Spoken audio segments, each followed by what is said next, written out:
Hoje nós só vamos falar dos versículos 1 e 2. A partir do próximo domingo nós falaremos do versículo 3 a seguir.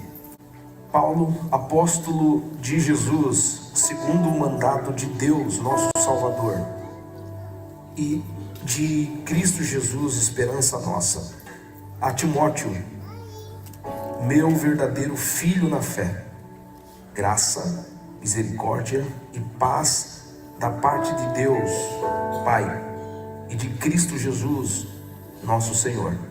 Paulo escreveu a esse jovem pastor que ele discipulou, que ele chamou, convidou para o santo ministério, a partir da segunda viagem missionária. Foi nesse tempo que Paulo conheceu Timóteo, quando ele voltava às cidades para ver como que estava a fé dos irmãos. Paulo fez 3 viagens missionárias, Primeira viagem missionária, foi a várias cidades, e na segunda viagem missionária, ele tem o desejo de voltar a estas cidades. E ele voltou, em especial a cidade de Listra. E foi lá na cidade de Listra que ele conheceu o jovem Timóteo. Falaram do jovem Timóteo, o testemunho do jovem Timóteo chegou até Paulo. E Paulo convidou Timóteo para que o seguisse. A partir de então, Timóteo passou a ser discipulado por Paulo, passou a aprender com Paulo, passou a ver milagres por meio de Paulo, como também passou a ser perseguido com Paulo, porque Paulo foi muito perseguido, consequentemente quem estava também, quem o acompanhava também, que é o caso de Timóteo, que é o caso de Silas, ou Silvano. Silas e Silvano é a mesma coisa. Então Timóteo passou a mergulhar no ministério e perceber que sim, vemos coisas boas, desfrutamos de milagres, de proezas do Senhor, mas também ele experimentou muita perseguição. E Paulo escreveu essas 2 epístolas, essas 2 cartas, em 2 momentos, obviamente, que Paulo não podia estar com esse seu discípulo. A primeira carta a Timóteo foi escrita depois da primeira prisão de Paulo em Roma, quando Paulo estava na Macedônia, e Timóteo não estava com ele, estava em Éfeso, cuidando da igreja em Éfeso. Então Paulo escreve essa primeira carta. E a segunda carta a Timóteo, Paulo escreveu durante a segunda prisão em Roma também.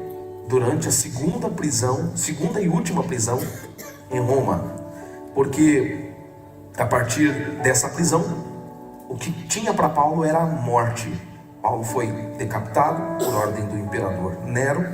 Então, nessa última prisão de Paulo, em Roma, ele escreveu a sua última carta, que foi ao jovem Timóteo. Então, o que nós temos aqui são as últimas palavras do apóstolo Paulo. Estou falando da segunda carta a Timóteo. Agora, vamos começar, obviamente, pela primeira carta a Timóteo, e tendo aqui uma visão panorâmica do que nós vamos falar nos próximos domingos. A carta a 1 Timóteo tem 6 capítulos, certo? E cada capítulo, um conselho do apóstolo Paulo. Cada capítulo é uma orientação do apóstolo Paulo a Timóteo de como ele deveria cuidar da igreja de Éfeso. Lá tinham estrangeiros, lá tinham velhos, lá tinham jovens, lá tinham viúvas, lá tinham senhores, lá tinham escravos. Então Paulo escreve a primeira carta a Timóteo, orientando-o para que ele soubesse como se portar, o que falar, como agir diante de tantas pessoas diferentes, como também falsos profetas haviam lá. E aliás, se fala muito nessa primeira epístola sobre os falsos profetas. Parece que o objetivo mesmo de Paulo era aconselhar Timóteo a saber lidar com esses falsos profetas. Então, o que nós temos no capítulo 1 de 1 Timóteo? Uma visão panorâmica. Paulo ensina Timóteo, ou aconselha Timóteo, a combater os falsos mestres da lei. Como também ele fala ainda no capítulo 1 sobre a graça de Deus em contraste com a lei. No capítulo 2, Paulo ensina a Timóteo, fala a Timóteo sobre como ele deveria conduzir o culto, instruções sobre o culto, como deve ser o culto, certo? O culto tem que ter ordem, o culto tem que ter decência, quem conduz a liturgia, quem fala, como devem se portar as pessoas dentro de um culto, capítulo 2. Capítulo 3, Paulo fala a Timóteo sobre os presbíteros, como escolher presbíteros ou pastores, como escolher obreiros, né? Como escolher obreiros, quais os critérios de obreiros, de presbíteros, de pastores. Isso é o capítulo 3, 1 Timóteo. Capítulo 4 do 1 Timóteo, Paulo volta a falar dos falsos mestres no começo do capítulo 4. Aí, do meio do capítulo 4 até o final do capítulo 4, Paulo, ele fala de como o obreiro deve cuidar de si. Nós vamos falar de tudo isso. Capítulo 5 de 1 Timóteo, Paulo fala como trabalhar com os jovens da igreja. Ainda no capítulo 5, como trabalhar com os idosos. Ainda no capítulo 5, como trabalhar com as viúvas. No capítulo 6, Paulo fala, ou volta a falar, qual é a posição que ele deve ter diante dos falsos mestres.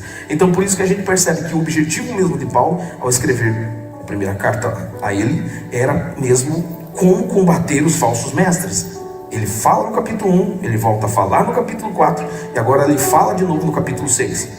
E ainda no capítulo 6 também ele fala de como deve ser a postura dele diante dos escravos. Qual a mensagem dele, de Timóteo, para os escravos? E qual a mensagem também de Timóteo para os senhores? Aqui está uma visão panorâmica. Então, Paulo está escrevendo a um jovem pastor, assim como também Tito. Tito era alguém que estava cuidando de um povo. Isso são as cartas pastorais. Paulo está dando recomendação, demonstração. Paulo está orientando como eles deveriam pastorear, como eles deveriam cuidar do povo de Deus. Agora, essas cartas pastorais era para o pastor ler, certo? Essa carta era conduzida com o propósito de o pastor ser dirigido, de o pastor ser conduzido, Timóteo e Tito. Mas não só para o pastor ler, para a igreja inteira ler. Para a igreja inteira ler também. Vocês vão perceber melhor no decorrer da carta de 1 Timóteo e 2 Timóteo, que Paulo ele fala coisas que, se fosse só para Timóteo ler, ele não precisaria falar. Seria desnecessário ele falar. Então por que ele falou? Porque não era só para Timóteo ler. Apesar de ser uma carta pastoral, era para a igreja inteira saber. Ele precisava ler diante de toda a congregação. Vamos ao texto que é de 1 Timóteo, capítulo 1, versículo 1. Vamos a esse versículo 1. Nesse versículo 1, Paulo, ele diz: Paulo, apóstolo de Jesus Cristo, segundo o mandato de Deus. Vocês acham que era preciso Paulo falar assim a Timóteo? Timóteo, eu sou apóstolo de Jesus, e foi Deus que me chamou. Não era preciso. Timóteo já conhecia Paulo de muito tempo. Timóteo já seguia Paulo fazia muito tempo. Então, ele fala de uma maneira bem formal. Ou seja, não era só para Timóteo ler, apesar de ser chamado de epístola pastoral. Era para a igreja inteira ler. Toda a igreja precisava saber. Por isso Paulo fala, sim, orientando a Timóteo, mas dando a entender que a igreja também precisava saber de algumas coisas. A igreja precisava saber que Paulo não era um intruso, que Paulo não era um oferecido, que Paulo não tinha usurpado nenhum poder apostólico, como alguns pensavam. Para nós entendermos a epístola de Paulo a Timóteo, e não só a epístola de Paulo a Timóteo, mas também as outras epístolas, nós precisamos ler junto Atos dos Apóstolos. Nós precisamos ler em conjunto com Atos dos Apóstolos. Por quê? É ali que está a história da igreja, Atos dos Apóstolos. Muitas coisas vão estar diretamente ligadas à epístola com algum ponto do livro de Atos dos Apóstolos. Então, quando foi que Timóteo conheceu Paulo? Foi em Atos capítulo 16, versículo 1. Diz assim: e ele chegou a Derbe e a Listra. Listra era a cidade de Timóteo. E eis que estava ali um certo discípulo por nome Timóteo, filho de uma certa mulher que era judia e convertida. Mas seu pai, o pai de Timóteo, era grego, que tinha um bom testemunho dos irmãos que estavam em Listra e em Icônio. Versículo 3, capítulo 16. E Paulo quis que este fosse com ele, e tomando-o, o circuncidou, por causa dos judeus que estavam naqueles lugares, porque todos sabiam que seu pai era grego. Então, Paulo conheceu Timóteo e logo que o chamou também o circuncidou, porque eles iriam dar início à segunda viagem missionária. E eles, nessa segunda viagem missionária, eles iriam pregar para os judeus. E o judeu só recebe uma palavra se quem lhe prega é outro judeu. O judeu tem essa resistência. Então, sim, Timóteo, apesar de ser judeu por parte de mãe, ser israelita por parte de mãe, por parte de pai não, por parte de pai ele era grego. Sua mãe era judia, sua avó também, mas o seu pai era grego. Então os judeus encontrariam resistência com Timóteo. Então por isso Paulo precisou circuncidá-lo. Aí aconteceu o encontro de Paulo com Timóteo. Voltando ao texto aqui de 1 Timóteo, capítulo 1, versículo 1, Paulo, apóstolo de Jesus Cristo, segundo o mandado de Deus, nosso Salvador, e de Cristo. Vamos para o versículo 2. Versículo 2 diz assim, do capítulo 1 de 1 Timóteo: a Timóteo, meu verdadeiro filho na fé, graça, misericórdia e paz. Digam comigo aí, graça, misericórdia e paz.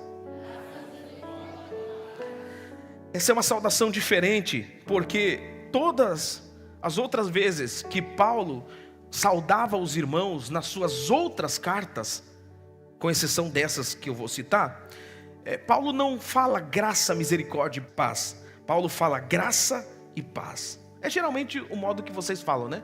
Eu não, eu falo saúdo os irmãos com a paz do Senhor. Sou bem assembleiano, né? Mas os irmãos aqui são bem da parede preta, bem de boa. Vocês falam graça e paz. Exatamente o modo que Paulo saudava os irmãos, saudou os irmãos das outras cartas. Romanos, por exemplo, capítulo 1, versículo 7. Quando Paulo saudou os romanos, Paulo disse, graça e paz. Aos Coríntios, 1 Coríntios, capítulo 1, versículo 3. Paulo disse assim, graça e paz. 2 Coríntios, capítulo 1, versículo 2. Paulo disse, graça e paz. Aos Gálatas, Gálatas capítulo 1, versículo 8. Paulo disse, graça e paz. Aos Efésios, capítulo 1, versículo 2. Graça e paz. Aos Filipenses, capítulo 1, versículo 2. Graça e paz. Aos Colossenses, capítulo 1, versículo 2. Graça e paz. 1 Tessalonicenses, capítulo 1, versículo 1. Graça e paz. 2 Tessalonicenses, capítulo 1, versículo 2. Graça e paz. Aí quando ele chega a Timóteo, ele diz graça, misericórdia e paz. Interessante que não foi só para Timóteo que ele disse graça, misericórdia e paz. Não foi só para Timóteo, ou só na primeira carta a Timóteo que está isso. Leia a segunda carta a Timóteo também. Vamos ver como é que está a saudação lá. Segunda carta a Timóteo, capítulo 1 e versículo 2. Pode colocar aqui na projeção? Agradeceria muito. Como que está aí em 2 Timóteo? Segundo a promessa da vida que está em Cristo Jesus, a Timóteo, meu amado filho, graça, misericórdia e paz. Então, 1 Timóteo, não está graça e paz. Está graça, misericórdia e paz. Mas não só em 1 Timóteo, 2 Timóteo também está graça, misericórdia e paz. Já que a gente começou a falar das cartas pastorais, vamos ver como que ele fala a Tito, que é o outro destinatário de uma carta pastoral. Vamos ver como que ele fala a Tito. Terminou 1 Timóteo, 2 Timóteo, vira a página, está o livro de Tito, bem pequenininho, mas está fácil de encontrar, está ao lado de 2 Timóteo. Vamos ver como é que ele fala a Tito, capítulo 1, versículo 4. Como que ele fala? A Tito, meu verdadeiro filho, segundo a fé comum. O que ele fala? Então assim, irmãos, não é coincidência. Porque o povo daquela região falava isso. Onde Timóteo vivia era diferente de onde Tito vivia. Por que Paulo fala aos romanos graça e paz, Gálatas graça e paz, Coríntios graça e paz, Efésios graça e paz, Filipenses graça e paz, Colossenses graça e paz, Tessalonicenses graça e paz, Filemão graça e paz, e a Timóteo e a Tito ele fala graça, paz e misericórdia. Aos pastores, as cartas pastorais, ele fala graça, misericórdia e paz, né? Alguns sugerem que é para o pastor não empolar muito o peito, né? É para o pastor não... Porque o pastor, o obreiro, talvez, ele tem tendência, às vezes, a se sentir muito superior aos demais. Ele tem tendência de começar a querer apontar o pecado dos outros. Ele tem tendência, né? Está muito mal. Sua santidade está a um nível muito pequeno. Aí Paulo parece que acrescenta algo. Acrescenta. Paz, vocês sabem o que significa? Graça significa o quê? Graça significa favor imerecido. Ou seja, Deus te dá aquilo que você não merece. Por exemplo, salvação. Você não merece salvação, mas Deus te deu graça. Dons espirituais. Você não merece dons espirituais, mas provavelmente Deus te deu graça. Dons ministeriais. Deus não te deu. Você não merece o melhor, dons ministeriais, mas Deus te deu graça. Então graça é Deus te dando aquilo que você não merece. E misericórdia Misericórdia é quando Deus não te dá aquilo que você merece. E alguns mereciam apanhar, né? E estou falando de obreiro, estou falando de líderes, eu estou falando de pastores, eu estou falando de mim. Alguns, às vezes, por assumir uma posição, começa a olhar com outros olhos para as pessoas. E aí parece que Paulo dá-se um balde de água fria, né? Se é que está querendo surgir algum orgulho entre esses pastores, Paulo está dizendo, para os demais é graça e paz, para você é graça, paz e misericórdia. Que Deus tenha misericórdia de vocês. Ou seja, vocês também têm miséria. Obreiros, pastores e aqueles que não são pastores, eu creio que Deus vai levantar muitos pastores, diz amém? Amém. Vocês também têm misérias. Nós também temos misérias. Vocês olham para nós assim de terno e gravata, né? Vocês acham que nós não pecamos, não erramos? Nós também temos misérias. E misericórdia é isso. Olha a palavra misericórdia. Miser, de miséria. Córdia, de coração. Sabe o que é isso? É Deus colocando o seu coração na sua miséria. É Deus colocando. Você tem miséria e Deus precisa colocar o coração dele na sua miséria. Deus precisa ter misericórdia de líderes também. Deus precisa ter misericórdia de pastores também. Sim, nós também precisamos da misericórdia dele. E às vezes muito mais. Muito mais. Muito mais. Então se um dia chegar um pastor aqui todo de terno e gravata, né, que veio pregar na nossa igreja, e você disser para ele assim, ô pastor, graça, misericórdia e paz para você, ele não vai ficar ofendido não. Ele não vai ficar ofendido, porque todos nós precisamos da paz, da graça e da misericórdia de Deus. Então essa foi a saudação. É diferente essa saudação do apóstolo Paulo. Outra coisa que eu quero destacar, como que ele se dirigiu a Timóteo. Vamos ler 1 Timóteo, volte lá para 1 Timóteo capítulo 1 e versículo 2. A Timóteo, meu verdadeiro filho. Como é que está na sua Bíblia aí? Está assim? Na Bíblia que eu estava de manhã estava outra coisa, mas agora, meu verdadeiro filho. Outras traduções diz, Timóteo, o meu próprio filho na fé.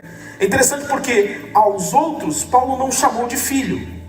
Os irmãos estão a entender? Aos outros Paulo não chamou de filho. Vamos dar uma analisada rápida. Aos romanos, como que Paulo chama os romanos? Eu estou falando da saudação de Paulo.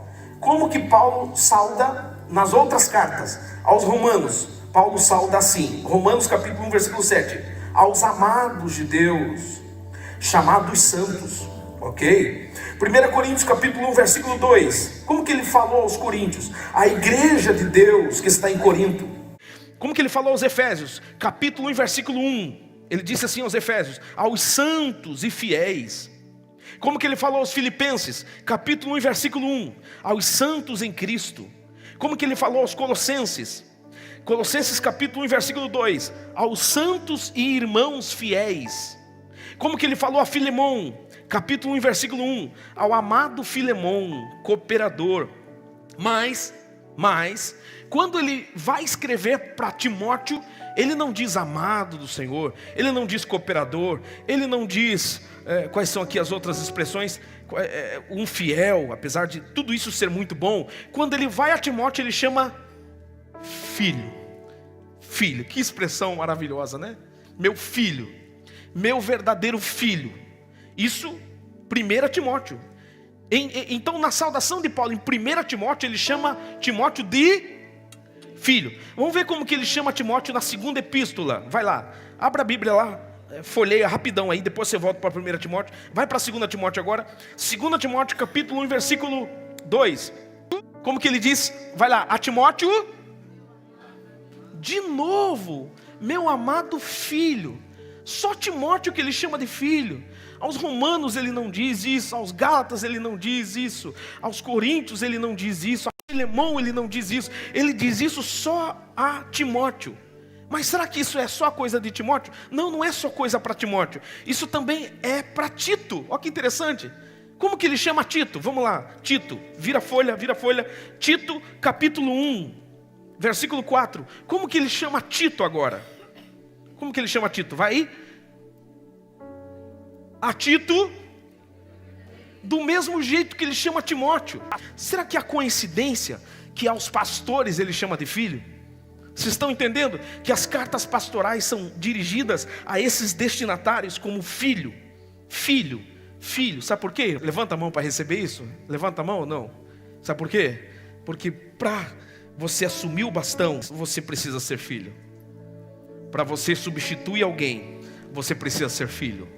Para você alcançar o episcopado, você precisa ser filho. Tá bem?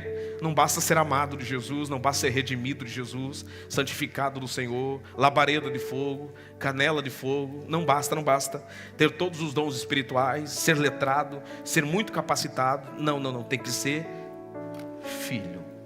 Filho. Esse é o desafio da igreja. Esse é o desafio que nós temos, líderes que estão aqui. Entender que as pessoas que precisam ser discipuladas por nós, elas precisam aceitar serem filhos. Sabe por quê? Porque filhos confiam. Uma característica de um filho é que o filho confia. É interessante porque logo que Paulo conheceu Timóteo, ele falou: Timóteo, gostei de você. Só tem um detalhe, vem aqui. Qual é o detalhe? Eu vou te circuncidar. Atos capítulo 16. Vocês perceberam aí, vocês leram comigo, que foi exatamente em Atos capítulo 16 que Paulo chamou Timóteo. E também, depois de chamar, o circuncidou. Mas olha só, o que acontece em Atos capítulo 15? Você está com a Bíblia aberta em Atos capítulo 16? Então volta um pouquinho a página aí e veja o capítulo 15. O que aconteceu em Atos capítulo 15? Atos capítulo 15, versículo 1, aconteceu isso aqui, ó. E descendo certos homens da Judeia, ensinavam os irmãos e diziam: a menos que sejais circuncidados conforme o método de Moisés, não podeis ser salvos. O que estava ensinando os falsos mestres de Jerusalém? Se vocês não se circuncidarem, os gentios que estão aceitando Jesus precisam se circuncidar. Se vocês não se circuncidarem, vocês não se salvam. Era isso que estava sendo levantado em Jerusalém. Então, em Atos capítulo 15, nós temos aqui o primeiro concílio da igreja. O concílio da igreja em Jerusalém. Quando lá ficou decidido o que eles fariam com os gentios. O que eles fariam com os gentios que estavam aceitando a Jesus. Não eram judeus, eram gentios. Se eles precisavam se circuncidar ou não. Agora pula lá para o versículo 28. Pula lá para o versículo 28. E o resultado do concílio em Jerusalém com relação à circuncisão foi esse aqui: porque pareceu bem ao Espírito Santo e a nós não vos impor mais carga alguma, exceto estas coisas necessárias, que vos abstenhais de alimentos oferecidos aos ídolos, e do sangue, e das coisas estranguladas, e da fornicação, resguardando-vos dos mesmos, fareis bem. Passem bem. Então, vejam só, no capítulo 15, ao concílio e a decisão que os apóstolos tiveram, que pareceu bem aos apóstolos e ao próprio Espírito Santo, foi: não vamos impor circuncisão. Não vamos impor circuncisão, certo? Isso no capítulo 15. Aí no capítulo 16, Paulo chama Timóteo e diz: quer me seguir? Quero. Então se circuncida. Parece aqui um tanto contraditório. E Timóteo, ele poderia muito bem dizer assim: não precisa, Paulo, não precisa. Teve o concílio em Jerusalém, capítulo 15 aqui, atrás de mim. Teve o concílio em Jerusalém, eu fiquei sabendo. Você não precisa me impor isso, você não precisa me pedir isso. Mas aí que está a questão. Disse Paulo a Timóteo na saudação: Timóteo, você é meu verdadeiro filho. Timóteo, você é meu verdadeiro filho. Eu vou repetir: porque filhos entendem, filhos aceitam, filhos compreendem, filhos não relutam. Filhos podem ficar até brabinhos no começo, né? Eu tenho 4 meninas, elas ficam brabinhas, mas eu tirei o celular da Gabi essa semana. Tirei o celular, fiquei brabo, fiz um reset lá, Anderson.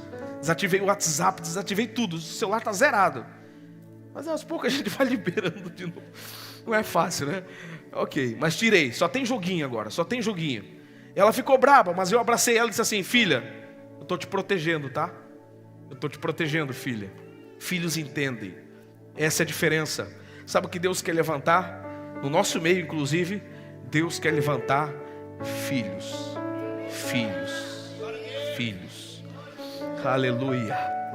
Deixa eu dizer uma coisa, que eu tenho aprendido isso com o meu pastor. O meu pastor disse o seguinte, tá? E não se escandalize com o que eu vou dizer, é coisa que se fala até em reunião, coisa que se fala para obreiros, coisa que se fala em treinamento para obreiros. Mas eu vou dizer aqui, sabe por que eu vou dizer aqui? Porque eu sei que daqui Deus vai tirar muitos obreiros. porque eu sei que daqui Deus vai tirar muitos líderes. O nosso pastor dizia o seguinte: olha, na igreja de vocês pode ter muitos membros, na igreja de vocês pode ter muitas ovelhas, mas a verdade é que nem todos são filhos. Eles podem ser amados do Senhor Jesus, eles podem ser redimidos do Senhor Jesus, eles podem ser a igreja de Deus, eles podem ser os santos em Cristo, eles podem até ser os santos e fiéis, eles podem até ser um cooperador da obra de Deus, mas nem todos são filhos. Só os filhos entendem, não é, pastor? Só os filhos entendem. Só os filhos entendem. Filhos são chamados por Deus para irem a um nível mais profundo. São filhos. Os filhos, eles são às vezes até chamados a atenção.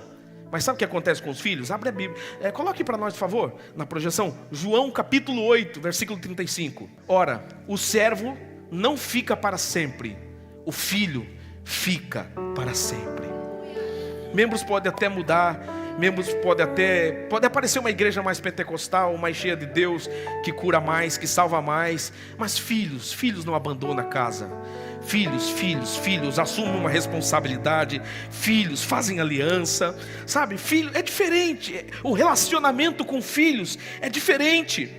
E aqui o que Paulo tem com Timóteo não é a relação de um pastor com um membro, não é a relação de um pastor com ovelha, não é a relação de alguém que ele conheceu e que vai membrar na sua igreja e que vai cooperar bastante. Não, ele está tendo uma relação com um filho que ele gerou, não porque ele fez este Timóteo, este menino, aceitar Jesus. Muito provavelmente não foi Paulo que converteu Timóteo ao cristianismo, provavelmente foi a sua mãe ou a sua avó. Ambas eram já cristãs, mas filhos são aqueles que são discipulados. Talvez não aceitaram Jesus por meio de mim, mas eu estou discipulando essas pessoas, então elas passam a ser meus filhos na fé. Então filhos são compreensíveis. É isso que eu oro, é isso que eu desejo, é isso que eu tenho buscado a Deus nesses últimos dias. Senhor, levanta filhos.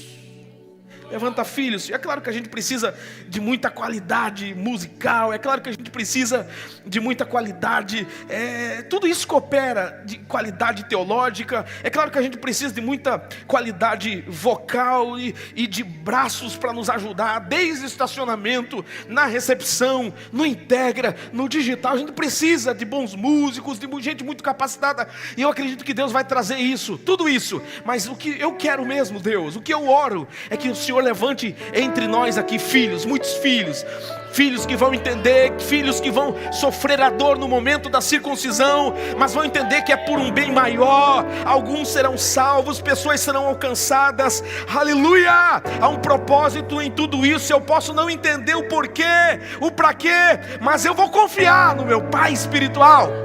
Eu sei que é um motivo.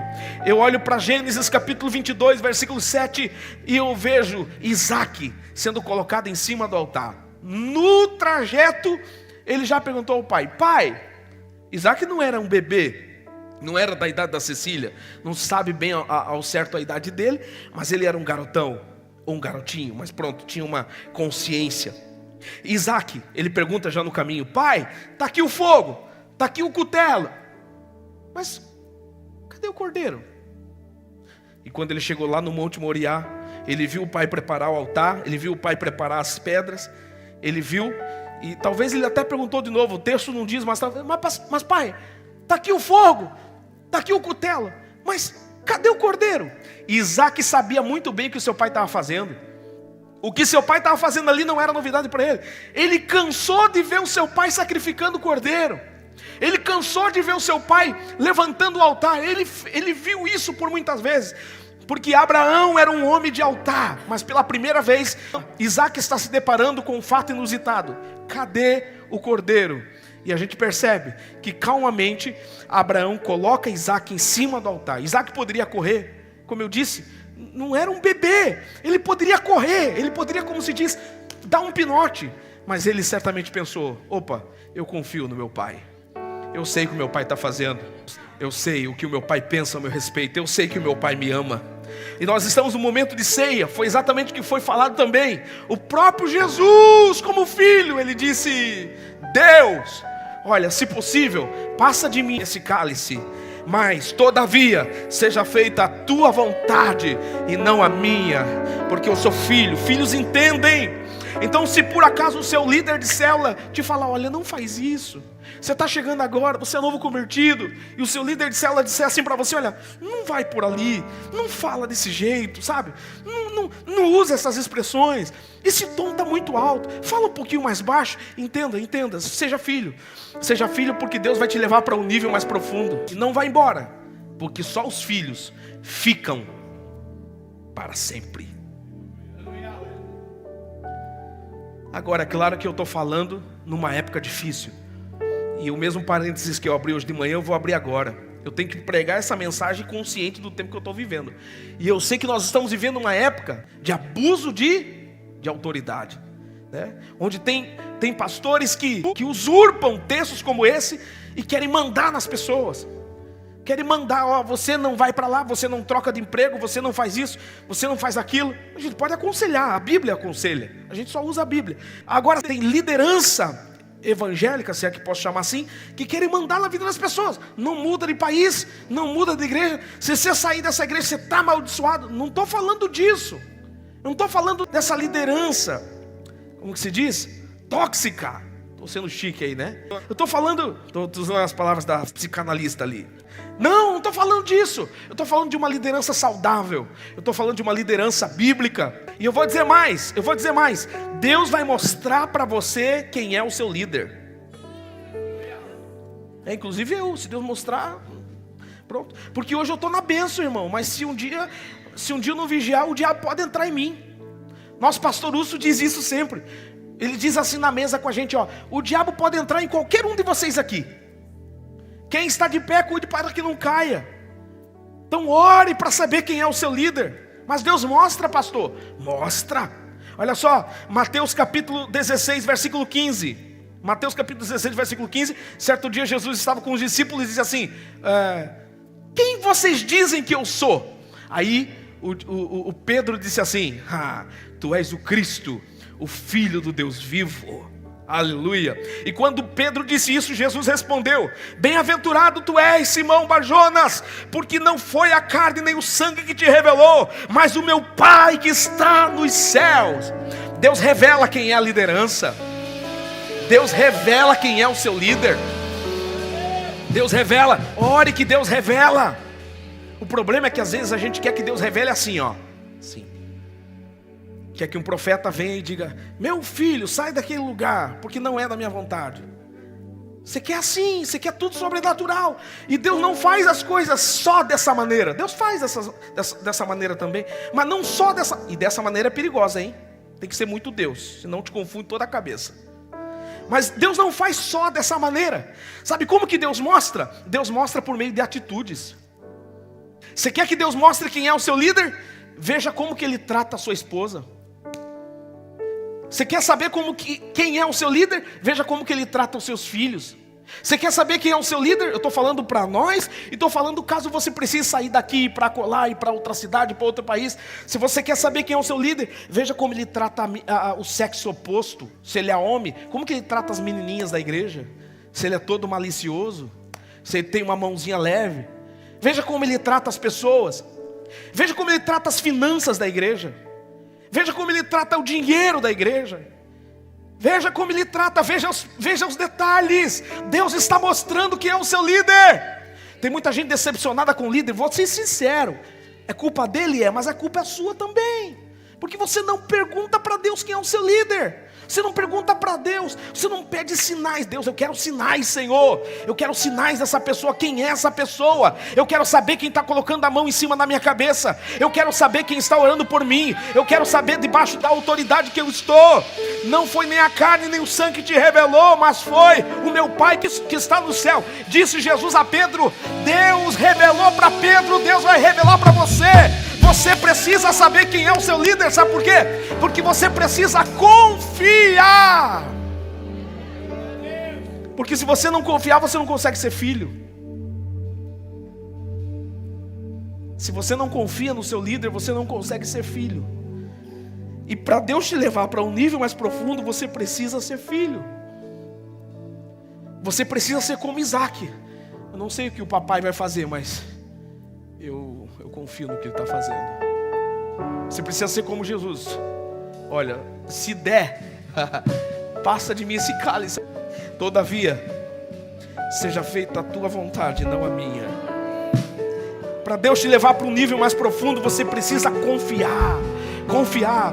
Por vezes o seu líder vai dizer assim para você: ó, não fala isso, como eu disse, não vai por aí, é perigoso isso, fala mais, fala menos, acelera, desacelera, enfim, dá uma ré, se arrependa, mas é para o seu bem. O problema é que tem dois extremos muito perigosos. O primeiro extremo muito perigoso é de ignorar essa questão da paternidade.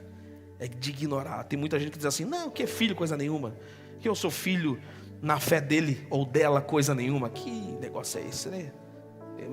Meu contato é direto com Deus, não devo nada a ninguém, né? Eu sou templo do Espírito Santo, não adorareis nem aqui nem acolá, adorareis em espírito e em verdade. Meu negócio é com Deus. Esse extremo é muito perigoso, porque a Bíblia está clara. Paulo disse: sede meus imitadores como filhos amados. Mas olha só, é como. Está percebendo aqui a palavra de comparação? Como filhos amados. Ok? Como?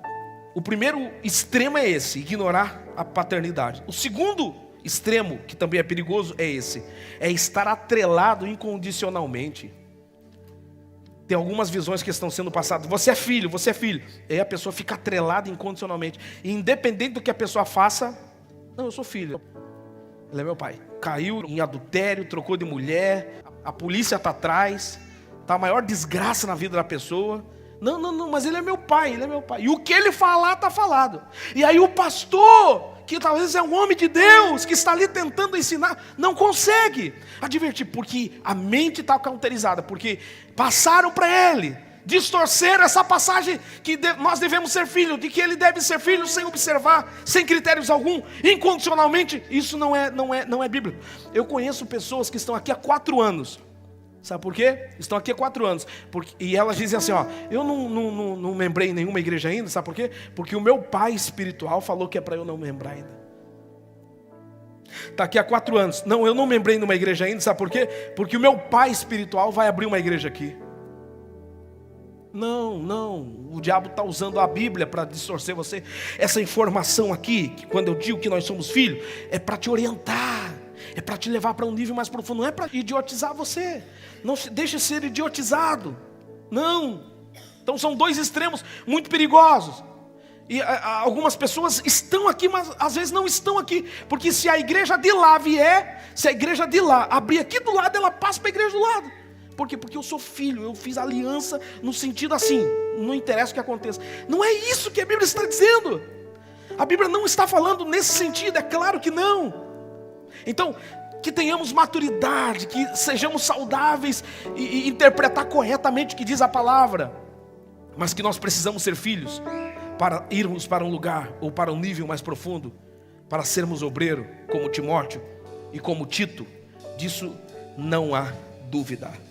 E eu caminho para o final dizendo uma coisa: a capa de Elias não é, deixe lá para o Antigo Testamento agora, a capa de Elias não é para os santos em Cristo. Isso é muito bom, mas não é para os santos em Cristo. Não basta ser santos em Cristo.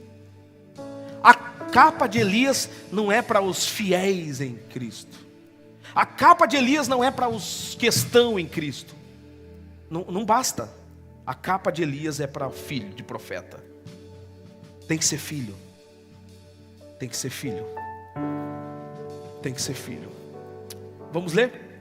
Só no Antigo Testamento já finalizamos. 2 Reis, capítulo 2, versículo 2.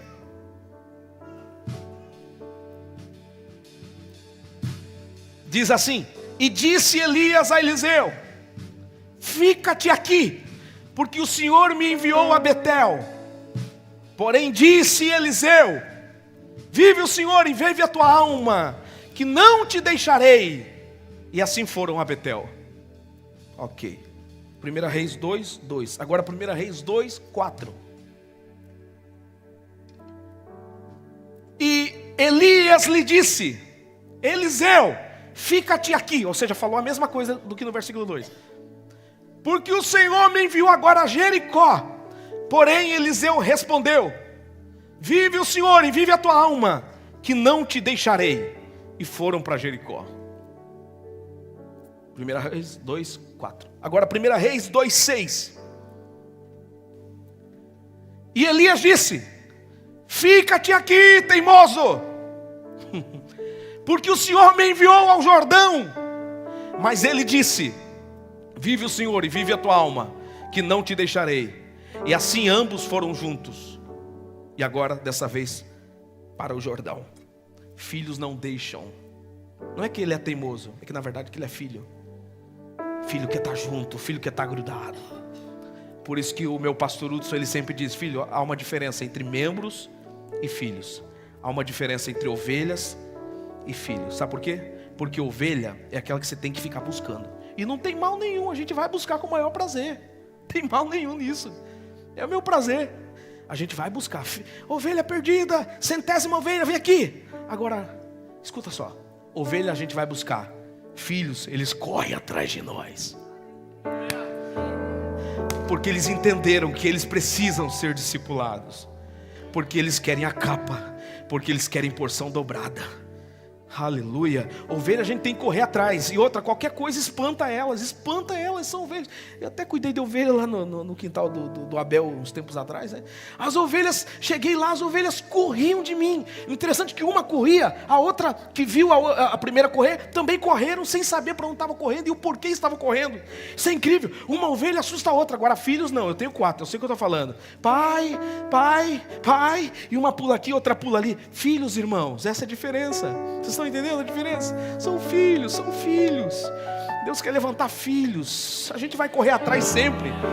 Pastor é chamado para isso. A gente vai correr atrás sempre. Mas vai ter um tempo que Deus está trazendo de maturidade para essa igreja. Como eu creio nessa palavra. Levanta a mão. Aleluia. Que a gente vai correr, vai. Mas vai correr atrás das ovelhas perdidas. Porque os daqui de dentro, nós não vamos precisar correr atrás dele. São eles que vão correr para os seus líderes. E eles já estão correndo, eles já estão atrás, eles já estão em busca de uma célula, eles já estão pedindo oração, eles já querem conselho, eles não querem ficar distante, eles não querem ficar fora dessa estação, eles não querem ficar fora do que Deus está fazendo nesse tempo. Coisas grandes Deus vai trazer para 2025 e os filhos vão vivenciar. Aos amados de Deus que estão em Romanos, não tem nada de mal ser amado de Deus, continue sendo amado de Deus. Aos santos de Deus que estão em Roma, continua. Aos santos e fiéis que estão em Éfeso, maravilhoso, continua sendo santo, não é para ser profano não, estou falando isso. Continua sendo santo e continua sendo fiel. Aos santos em Cristo que estão em Filipenses, boa, continua. Aos santos irmãos e fiéis que estão em Colossos, boa. A Filemon, que é cooperador, boa, continua cooperando. Só que a Timóteo, ô meu filho, aleluia, muda tudo. A Tito, meu filho. Não sei se você está entendendo. Muda tudo. Os santos vão subir, os em Cristo vão ser arrebatados, ok? Os fiéis já estão salvos, ok? Mas filhos, Deus tem algo muito maior com vocês aqui ainda. Aleluia. É muito bom ser ovelha. Como é bom ser ovelha? Continue sendo essa pessoa fiel, continue sendo essa pessoa leal, continue sendo essa pessoa no caminho da santificação. Mas escuta só, o seu líder precisa te chamar de filho. São aqueles que não vão se chatear facilmente, são aqueles que não vão embora facilmente. E eu vou lhe perguntar hoje aqui, eu vou lhe fazer uma pergunta e você responde para si mesmo: quem você é? Você é a ovelha? E se você for só a ovelha, tá tudo bem, gente. Tá tudo bem, você vai para o céu. Mas se você for filho, meu Deus do céu.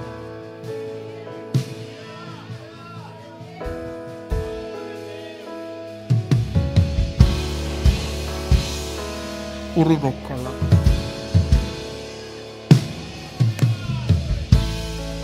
2025, nós não seremos uma igreja de membros, nós seremos uma igreja de filhos. De filhos, de filhos, de filhos, de filhos. Eu não sei qual foi a sua experiência com a sua paternidade. Eu não sei como foi que o seu pai lhe tratou. Eu não sei como foi que a sua mãe lhe tratou. Eu não sei se te desprezaram, se te machucaram, se te deixaram com fome, se te deixaram com sede, se te deixaram com frio. Talvez você tenha repúdio da palavra filho, mas Deus te trouxe entre nós para curar a sua alma. Curar a sua alma. Haverá cuidado para você. Haverá cuidado para você. A paternidade de Deus está sobre você por meio dessa liderança que Deus está levantando nessa igreja. Filhos! Filhos! Eu tenho uma palavra de Deus para vocês. Vocês estão sendo preparados. Vocês estão sendo forjados. Vocês estão sendo treinados. Porque vocês são flechas. Flechas, flechas, flechas. Certamente esse líder, esse arqueiro vai enviar vocês. Vai enviar vocês. Deus vai enviar vocês para mais longe. Não despreze o treinamento. Não despreze o tempo da aljava. Não despreze esse momento, esse líder, essa liderança. Porque Deus